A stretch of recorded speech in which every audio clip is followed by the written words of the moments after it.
যাতে উনি সঠিক বিচার পান এবং অপরাধীরা শাস্তি পান এবং আমাদের রাজ্যের মুখ্যমন্ত্রী যে আজকে এত কালোবাজারি অপরাধের সাথে যুক্ত, আমরা চাই এই রাজ্যের মুখ্যমন্ত্রী পদত্যাগ করুক এবং আরো পদত্যাগ না করলে আমরা আগামী দিন নবান্ন ঘেরাও করব এবং আরো তীব্র প্রতিবাদ জানাবো আমরা। এবং আর এই রাজ্যের যে পুলিশ মন্ত্রী মুখ্যমন্ত্রী, পুলিশের চটি চাটা হচ্ছে, এই আজকের মুখ্যমন্ত্রীর চটি চাটা হচ্ছে আমাদের রাজ্যের পুলিশ। আর এই আগামী দিনে ভাড়া করা গুন্ডা দিয়ে মুখ্যমন্ত্রী কাজ করাতেন, আর এখন কাজ করছে রাজ্যের পুলিশকে দিয়ে ভাড়া করে। আজকের যে আজিকর হসপিটালে যে ঘটনা ঘটেছে, এই ঘটনার সাথে সন্দীপ দাসের সাথে সাথে রাজ্যের পুলিশও দায় এবং মুখ্যমন্ত্রী তার উপরে, তার মাথার উপরে হাত আছে মুখ্যমন্ত্রী। ওই আমরা মুখ্যমন্ত্রী পদত্যাগ চাই, আমাদের দাবি কথা এক, দাবি এক, মুখ্যমন্ত্রীর পদত্যাগ।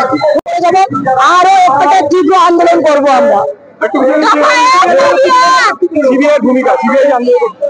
সিবিআই কে দেওয়া হয়েছে আমাদের যেটা দাবি ছিল যে ঘটনাটা যে মুহূর্তে ঘটেছিল সেই সঙ্গে সঙ্গে রাজ্যের পুলিশ না ইন্টারফেয়ার করে এখানে আমাদের সিবিআই কে কেসটা সঁপে দেওয়া পূর্ণ দরকার ছিল, কিন্তু সেইখানে আমরা দেখছি রাজ্যের পুলিশ গাড়িটাকে নিয়ে যেভাবে পোস্টমর্টম করে বলছে যে ও সুইসাইড করেছে, পরে যখন সিবিআই এসে তদন্ত করছে তখনই যে দেখা যাচ্ছে বোনটিকে ধর্ষণ করে তার সাথে শারীরিক অত্যাচার করে তাকে হত্যা করা হয়েছে।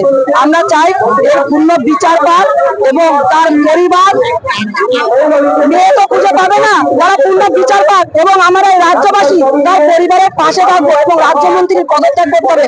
এটাই হচ্ছে রাজ্যবাসীর কথা, আর এই কথা রাজ্যবাসীর কথা মুখ্যমন্ত্রীকে মানতে হবে। আর না মানলে আমাদের এই প্রতিবাদ, এই আন্দোলন আরো তীব্র হবে, তীব্র করবো আমরা এই আন্দোলন এবং নবান্ন ঘেরাও করবো আমরা। মেয়েদের মেয়েদের অধিকার অবশ্যই, যেখানে রাজ্যের পুলিশ আমাদের সাথে থাকে না, যেখানে এখানে রাজ্যের মুখ্যমন্ত্রী একজন মহিলা, তিনি আমাদের পাশে থাকেন না, সেখানে আমাদের রাজ্যের মা বোনেদের রাত দখলের দায়িত্ব নিতে হয়। সেই দায়িত্ব থেকে বলছি, আর এই রাজ্যে মুখ্যমন্ত্রীর পদত্যাগ করা খুবই জরুরি এবং রাজ্যের মুখ্যমন্ত্রীর পদত্যাগ করতেই হবে। মেয়েরা বাড়ি থেকে বেরোবে না, ইউনিভার্সিটি যাবে না, কলেজ যাবে না, মেডিকেল কলেজ যাবে না। মানে যে কলেজে যে হসপিটালের সুরক্ষা নিয়ে ডাক্তারও সুরক্ষিত নয়, পুলিশও সুরক্ষিত নয়, এই হসপিটাল ভরসা কি করে রাখবে? তো সেটা সমাধান করার জন্য হসপিটালটা বন্ধ করে দিতে হবে, কোর্ট সেটাই বলছে। আর এখানকার টিএমসি সরকারও তাই বলতে, মহিলা নার্স, মহিলা ডাক্তার যে ট্রিটমেন্ট করতে না যায় তাহলে আমরা সেই সুবিধা পাবো কি? মানুষ পাবে না। আজকে ডাক্তার আন্দোলন বন্ধ করেছেন, কেন করেছেন? বাধ্য হয়েছে, সেই বাধ্যবাধকতার জন্য যারা দায়ী তাদের ভাবতে হবে না। বলছি এর কি শেষ নেই কোথাও? শেষ হয়, সব জিনিসের শেষ হয়, শেষের শুরু হয়ে গেছে। মানে সেই দেখুন, পদত্যাগে সুরক্ষিত হবে কি না, কিন্তু আপাতত এই সমস্ত কিছু অনৈতিক কাজ, দুর্নীতি, হিংসার মূলে মমতা ব্যানার্জি। আজকে নাহলে কি এমন বাধ্যবাধকতা আছে? ওই প্রিন্সিপালকে বাঁচাচ্ছেন, সিপিকে বাঁচাচ্ছেন কেন? আজকে যে বিশিষ্ট বুদ্ধিজীবীরা বা সাধারণ মানুষ যারা সোশ্যাল মিডিয়াতে বিরোধিতা করেছেন বা বক্তব্য রেখেছেন, তার পার্টির নেতাও বাদে, তাদেরকে পুলিশ চিঠি দিচ্ছে, ডাকছে, তার পার্টির এমপি অ্যারেস্ট হওয়ার ভাই আজকে কোর্টে যাচ্ছে। তাহলে সেখানে সিপিকে কেন ডাকা হয়? তার মধ্যে কেন কেস হয়নি? কেন এসে প্রিন্সিপালকে সিবিআই ডাকলো? কেন পুলিশ ডাকেন? তার মধ্যে কেস হয়নি। মমতা ব্যানার্জি চাননি বলে তো, কেন উনি যতদিন থাকবেন উনি চাইবেন না এর সমাধান।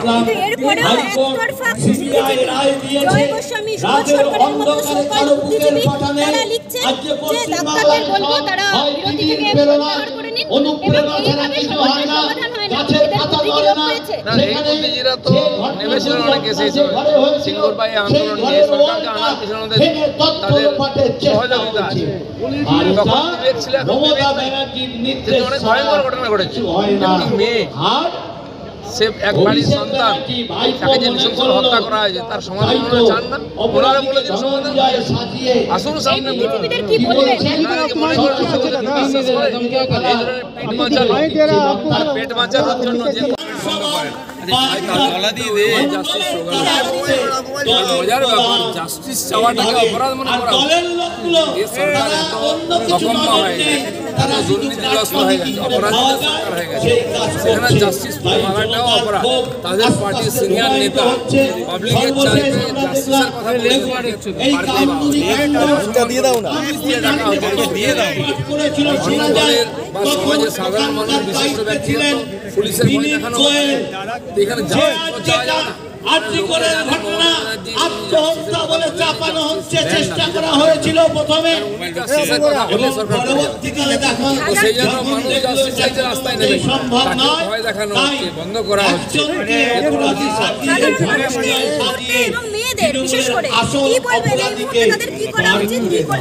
না দেখুন, প্রথমবার আমার মনে হয় সাধারণ মানুষ রাস্তায় নেমেছে।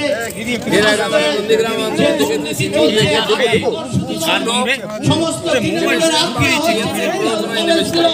এখান থেকে কোটি কোটি টাকার স্ক্যাম হয়, ওষুধের যেমন দুর্নীতি হচ্ছে, সাধারণ কর্মী, লয়ার থেকে সমাজের সমস্ত স্তরের মানুষ সবাই ঘটনা নিন্দা করেছেন, জাস্টিস। আমার মনে হয় এটা হওয়া উচিত, কিন্তু কতবার জাস্টিস চাই, বারবারই ঘটনা ঘটবে तो ना रहेगा बांस ना बाजेगी बांसुरी। ये सरकार जब तक যতদিন থাকবে ততদিন এই আন্দোলনই করতে হবে। আনন্দপুরে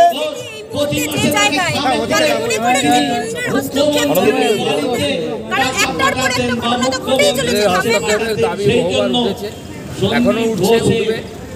কেন্দ্র দাবি করবে, সংবিধানের মাধ্যমে তারা কাজ করবে, তাদের জন্য আছে ব্যবস্থা, তারা দেখছে। কারণ কালকে যদি এখানে কিছু হয় তখন স্বৈরতান্ত্রিকতার কথা উঠবে, এমনিতে দেশে গণতন্ত্র নাই, দিল্লিতে ছিল। তো নিঃসন্দেহে আমরা মানুষ অথবা আমাদের গণতান্ত্রিক অধিকার, আমাদের ধার্মিক অধিকার, আমাদের মহিলাদের সম্মান এবং অধিকারের সুরক্ষার জন্য কেন্দ্রের কাছে করছে। তো সেই জন্য কেন্দ্র অবশ্যই নজর আছে, রাজ্যপাল নিজে গেছেন, বলে এসেছেন কিছু হবে। কিন্তু আমার মনে হয় যেভাবে সুপ্রিম কোর্ট কেন্দ্রীয় এজেন্সি কাজ করছে, কিন্তু আনন্দপুরে আজকে আবারও এক মহিলার নিথরদেহ পাওয়া গিয়েছে ঝোপের ধারে। কোথায় গেলে নিরাপত্তা, এত আপনারা প্রতিবাদ করছেন? রামধুনি থেকে শুরু করুন, তার আগে হয়নি আমি বলছি না, তার আগেও এরকম ঘটনা ঘটেছে। কেন চলছে আর কেন বাড়ছে? সমস্ত জেলাতে, শহরে, সব জায়গায় মহিলাদের সঙ্গে হচ্ছে। গ্রামে গঞ্জে আদিবাসী, উপজাতি, এসসি এসটি মহিলাদের সঙ্গে হয়, সেটা কোনো খবর হয় না বা কোনো লোকের চোখে পড়ে না। সন্দেশখালী এত বড় আন্দোলন হচ্ছে, তার কোনো পরিণাম হয়। সেই জন্য গণতান্ত্রিক আন্দোলন তো হবেই, কিন্তু এর দ্বারা সমাধান মনে হয় না।